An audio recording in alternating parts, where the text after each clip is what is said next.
Together we question. Together we achieve.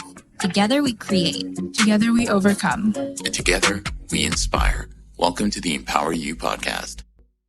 This episode is brought to you by the Faculty of Engineering and Computer Science at the University of Victoria. Hello, everyone, and welcome to Empower You, a podcast based out of the University of Victoria that tells the inspiring stories of students, industry leaders, researchers, and anyone who's intending to make an impact in the world. Our show is hosted by Inspire UVic, a program centered around providing opportunities to underrepresented groups in STEM. I'm your co-host, Parker DeBrune. And I'm your co-host, Jenna Melman. Joining us now is Kezia Devasathan, computer science and psychology student who has just finished her undergraduate degree and is starting a PhD in computer science this fall. She is an ambassador for the Inspire's ClimAct project and an Inspire executive member who is passionate about making STEM a more inclusive environment through collaborative teaching.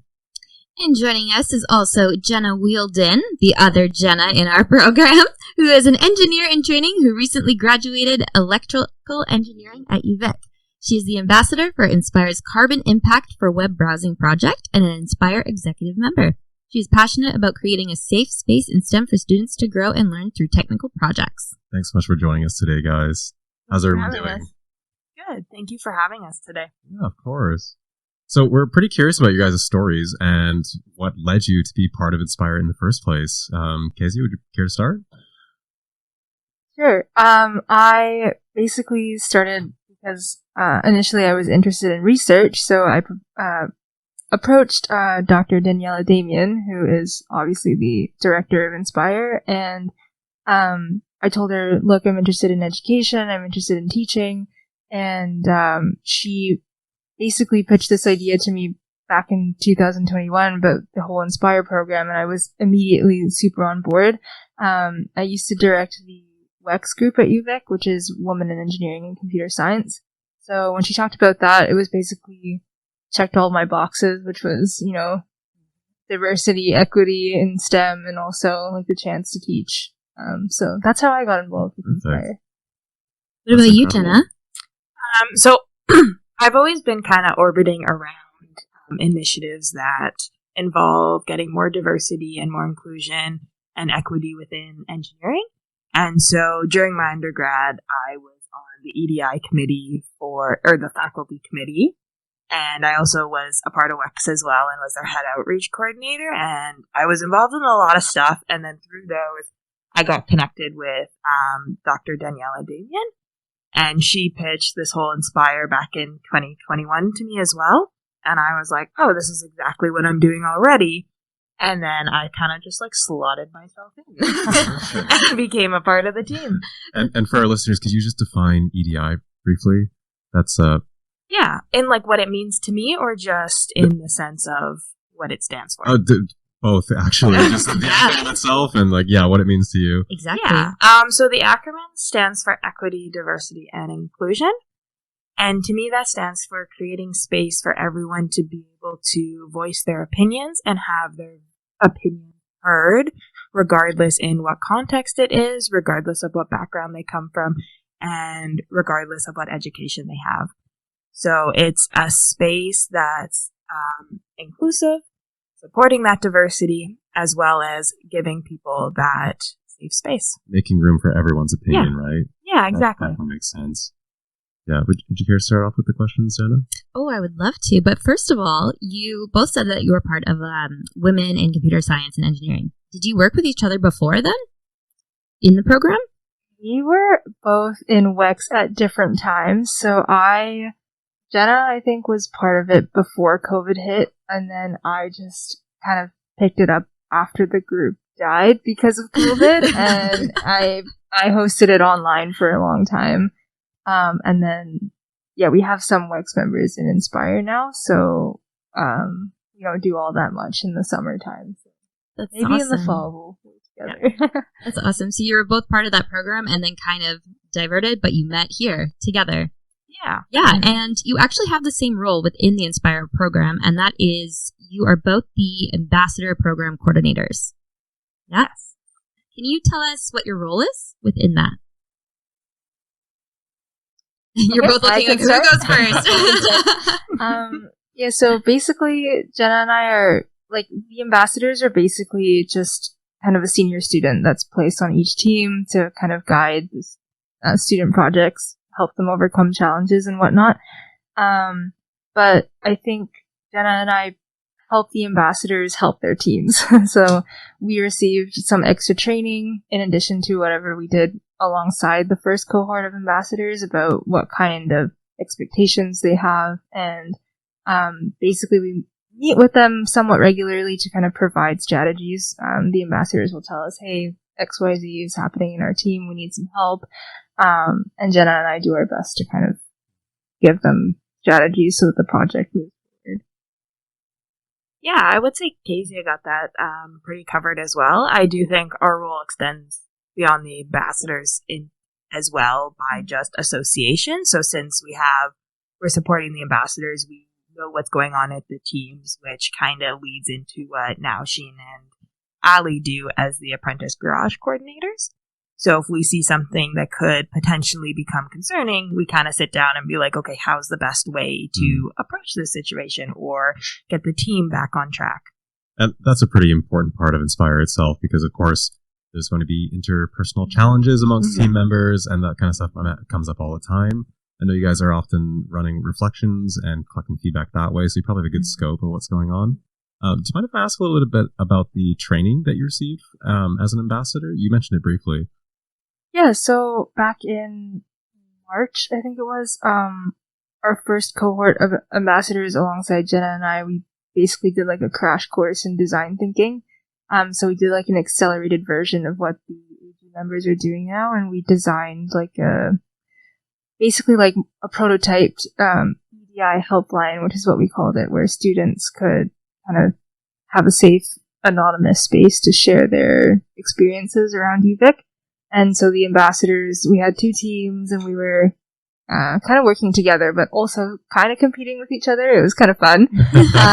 And yeah, I think everyone had a bit of a different experience doing that design thinking, but that was, essentially what the training was. Now, when you say competitive, did you guys have little contests or something? Or no, not really. We were just kind of like, I think we were super motivated to make something that was actually deployable and like realistic. So we did work really hard.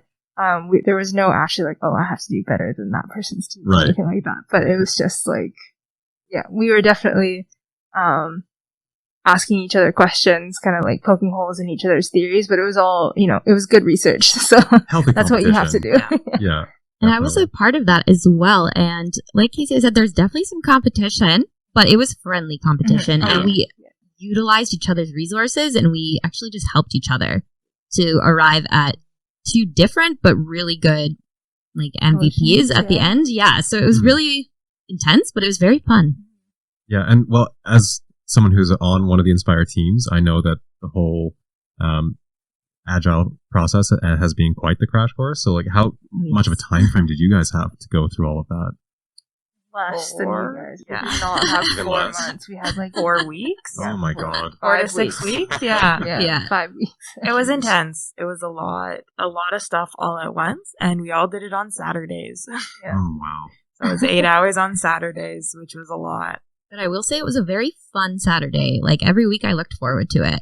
Yeah. Right? Like we had lunch together, and we got to know each other, and it was really good team building, I think. Yeah. That's pretty cool. And what would you say you've learned this summer regarding the ambassador position, and how will it change moving forward? Jenna? So I can't actually answer how it will change, because that is still what we're kind of figuring out and gathering some feedback. But I will have learned that things don't work out the way you expect it to. And I feel like I always knew that in the back of my mind. Like, it's something cliche people always say, but it really was concrete. You have this like vision coming into like, oh, this is going to be straightforward. This is just going to work so well. And then there are just like unexpected things that came up, and it was all interpersonal things that would come up. So either team dynamics or like ambassador dynamics with their teams. And so helping support that without actually like getting my hands dirty was a learning process for me as well, because I can't just be like, yeah, I'm going to go do it. I'm going to go work with this team. You had to kind of help the ambassador flourish in that role, which was like very to me. Right. So just maintaining like a degree of separation a little Yeah. bit. I think that's been a common challenge for a lot of ambassadors that we talk to, is just learning when to step in and when to hold back a little bit. Yeah. What about you, Kezia? Has that been similar challenge? Yeah, I think I fully agree with that. I think my biggest takeaway is just that students are very reluctant to ask for help, and that's why the ambassadors were there. And but I think that kind of speaks more in general to why the Inspire program is important, is because a lot of students don't ask for help when they're struggling with something. They won't go to a teacher or a TA or a friend or anything. They just kind of keep it to themselves, and it snowballs out of control. So I think by us kind of helping the ambassadors, again, help their teams, like, it was interesting to see how the team dynamics like changed over time, and how students became more open with their ambassador and more approachable and stuff like that. Definitely. And it's interesting because both of you are not only like the ambassador program coordinators, but you also are ambassadors for your own teams. So how do those two roles overlap? Do they overlap at all? So I would say they definitely overlap. Kind of going back to what I said before, that's why I had such a difficult time almost maintaining a degree of separation with the other teams, because I knew what I wanted to do with my team. So when I kind of saw an issue coming up in the AG teams, I'm like, oh, I got this. Let me just step in. But I'm like, wait a second. I need to like take a step back, help the ambassador kind of like think through it and get them to work with their team. That's and a great point. Yeah, so that's kind of where I was like, it was almost a little confusing at some points, because I'm like, oh, I have my team here and this is how I would do it. But then it's like, you gotta have to switch to different hats and different mindsets. Right. Definitely. And what about the backgrounds of the ambassadors themselves? Are do they have common academic backgrounds amongst all of them, or is it pretty diverse? I would say it's pretty diverse. They are concentrated in engineering more. But we do have some grad students, we do have some undergrads, and we have our lovely Jenna, who's from chemistry. Thank you. Who is the co-host, so she's kind of like the science background, but overall they are coming from different academic backgrounds, mainly all undergrads. So, the main thing that I want to ask you, because you get to meet with all the ambassadors on a weekly basis, and from your perspectives, how have the ambassadors grown since the first week up until now? So I'm going to pass the question to Kezia. I think I've seen them take more initiative independently as the program went on. So there were times in the beginning where it was kind of obvious that a team was stalling a little bit and they were struggling, and we had to give the ambassador a push, like, hey, we can tell that something's wrong with your team, like you should have stepped in earlier, kind of thing. But I think that as the 4 months went on, it's kind of happened less and less. Like, obviously things have come up, but it was nice for us that we got to basically be more hands-off as summer progressed. Just to add to Kezia, I would also say that, like, as that happened in the weekly meetings, they just kind of report to us, hey, this happened, and this is what we did, instead of like, oh yeah, I'm not sure, like, this is kind of going on, and like, what do I do about it? So it's nice to see that natural transition to like, I know what I'm doing, I got this. Yeah. That's wonderful. And also that occurs due to the team finding their balance and their groove right throughout time, and once they build that connection and team bonding, because there's a lot of team bonding that goes on in Inspire. Yes, there is. Jenna, do you want to tell us some things that you have done for team bonding? Because I know you like to take the teams out for like lunch, get to know them better. Yeah, I've done a lot. I arranged our trivia night. That was a lot of fun. We're doing karaoke again tonight. I can't take the credit for that one, but that will also be a lot of fun. I've taken most of the teams out for either frozen yogurt or coffee. I've done lunch before. I haven't actually taken out just the ambassadors now that I think about it. We always try to get to it, and then something just always seems to come up, but we have had coffee and stuff like that. I think it makes a big impact on the teams, just as someone who's on the sort of front lines of the Inspire teams, like the development teams. Mm-hmm. It definitely makes a big impact. When we're having fun, we tend to be a lot more productive. Mm-hmm. If we've been just grinding away for like a week or more, and there's been a sort of lull in the atmosphere, motivation really tends to go down, and like sometimes we try to mix it up just by like going to go kick a soccer ball, or when you or other ambassadors stop by, it's definitely like a refreshing experience for sure. So it shows. Is just all I'm trying to say here. Thank you. Yeah, I find that with the other teams too, that I've kind of gone to and just been like, hey, how's it going? What are you guys up to? It almost just like switches to be like, oh, we can show off our work too. Yeah. And kind of like reignite that passion to be like why they're doing this, instead of like they're so like sunken into whatever technical problem or like solution they're focusing on that it kind of almost like separates them, and they're like, oh, I have to talk to someone who knows nothing about my project. Yeah, absolutely. And from a student perspective, it's very intimidating, especially when you're in first and second year, to speak to someone higher up in a team who has like a higher position within the program. So seeing them in the light where they can relax and have fun is just so welcoming and inviting, and it's something you don't find in a lot of programs, especially within STEM. Yeah, Absolutely. I would definitely say that. I think most of my previous co-ops have had a very traditional structure of hierarchy, kind of besides one of them, but yeah, I would just say like they do really enforce that, and that's something that I've tried to take into my position as the ambassadors to really break down those walls.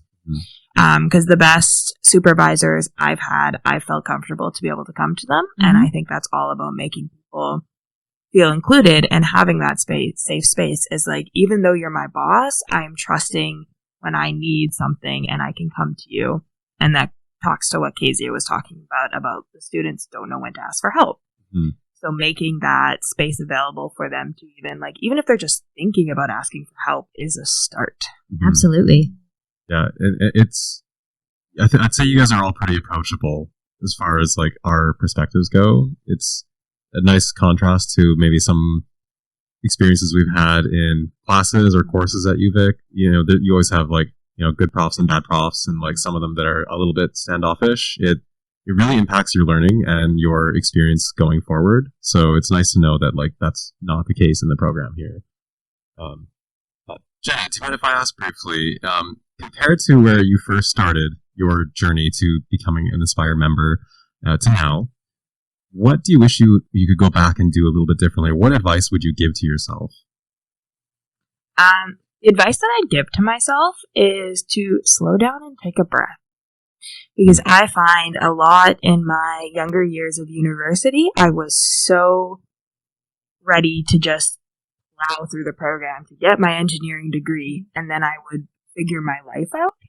And I didn't really like stop to say like, oh, I'm actually here for a reason, and like I'm doing this work for a reason. And I feel like that also came with like when I took a breath, I was able to understand my limits and what I want to reach for, which when moving forward, it's so easy to forget what you don't know, as bad as that sounds. So it's like, if you're just going to talk about what you think you know, if you don't actually take that second to be like, okay, do I know this? It's so easy to spread misinformation as well as like lose yourself in that process and be like, okay, what did I initially like think?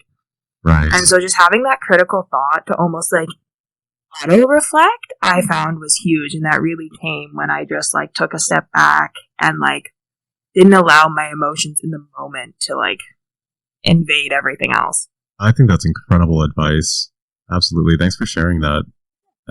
Kezia, same question if you don't mind. Yeah, I was gonna give the same answer, honestly. I'm sitting here being like, I have the same answer too. Yeah.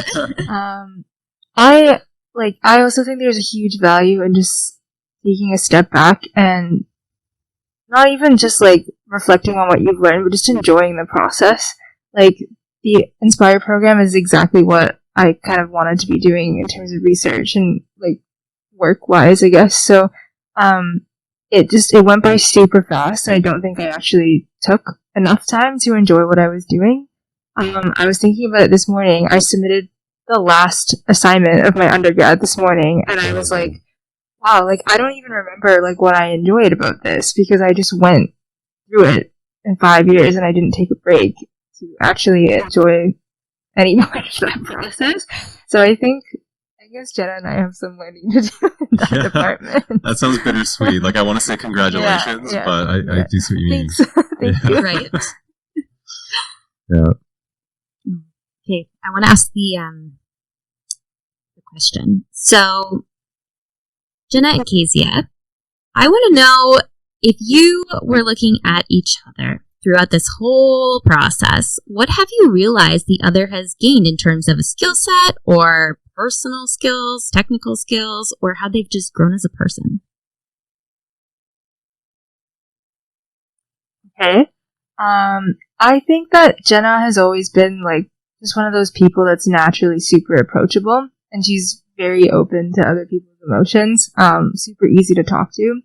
And I think one of the things that she's grown in, I guess, amongst many things, is just not being necessarily like affected by things that are not going well. Because there were times where, you know, something was going on in her team or her team was struggling, and I could see that she was upset, and I could see that it was actually affecting her opinion of herself and whether or not she was a good ambassador or whether or not she was actually helping them. And I think as her team has faced challenges, like, you know, initially it was worse, but she slowly, I think, got better at kind of handling that and not taking it as her team's challenges are a reflection of herself, which I think is very important in any good mentor, is to not take your mentee's challenges personally. And yeah, I mean, she was a wonderful ambassador to begin with, but I think for it, she's just going to be absolutely fantastic. And that's wonderful advice in general as well. Like, I know I've had moments myself where it's like, is this work a direct reflection to me personally, right? But sometimes it's not. Yeah. Right? It's hard, though, to just not take things personally. It's hard to detach from your work emotionally sometimes, even though it is what's best for your work. Mm-hmm. So what I think Kezia has grown at, well, I just want to say Kezia is, like, one of the most wonderful people I have met.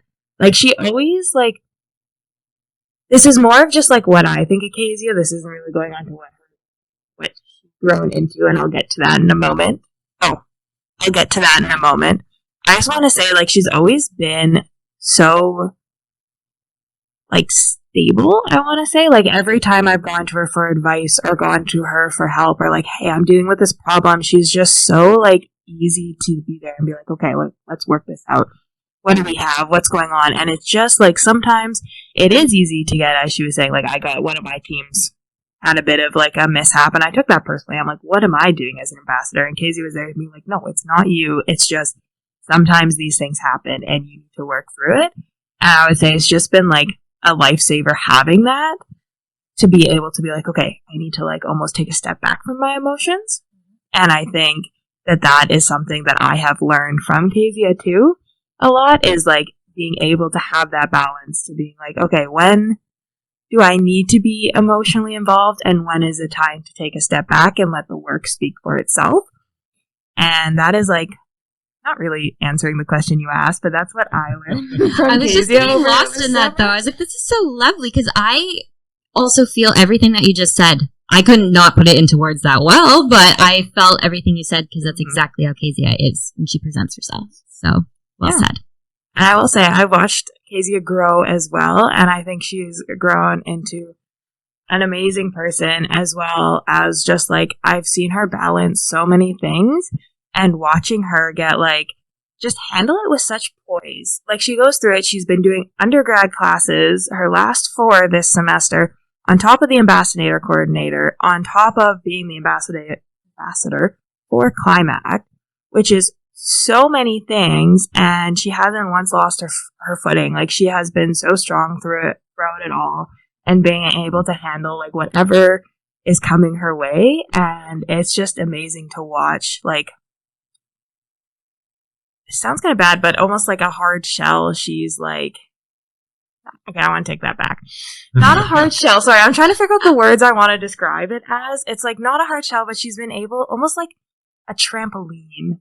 This is so weird. I'm so sorry. No, this is great. These are great analogies. Like it's like a trampoline. She's able to like take a second before that bounce comes to sink it and like absorb it, and then also like shoot someone 10 times higher. And I feel like that is like the goal of a really good mentor. You want to make that person you're helping reach the clouds, and that's what I've seen.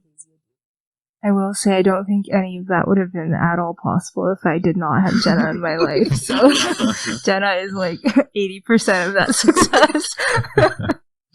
Oh, that's amazing. That's all of you. Those Those margaritas. With glitter. Thanks again for joining us today, guys. It's been a real pleasure talking with you. Thank you. And thanks for the listeners to tuning into our 8th Inspire episode. I'm your co-host, Parker DeBrune. And I'm your co-host, Jenna Melman. Join us next week for an episode where we share with the Inspire Apprentice Garage coordinators, Ali Hamdi and Naushin Aroni. Remember to stay inspired and empowered, and we'll catch you in the next episode. Thanks so much for your time today, guys. Thank you. Thank you.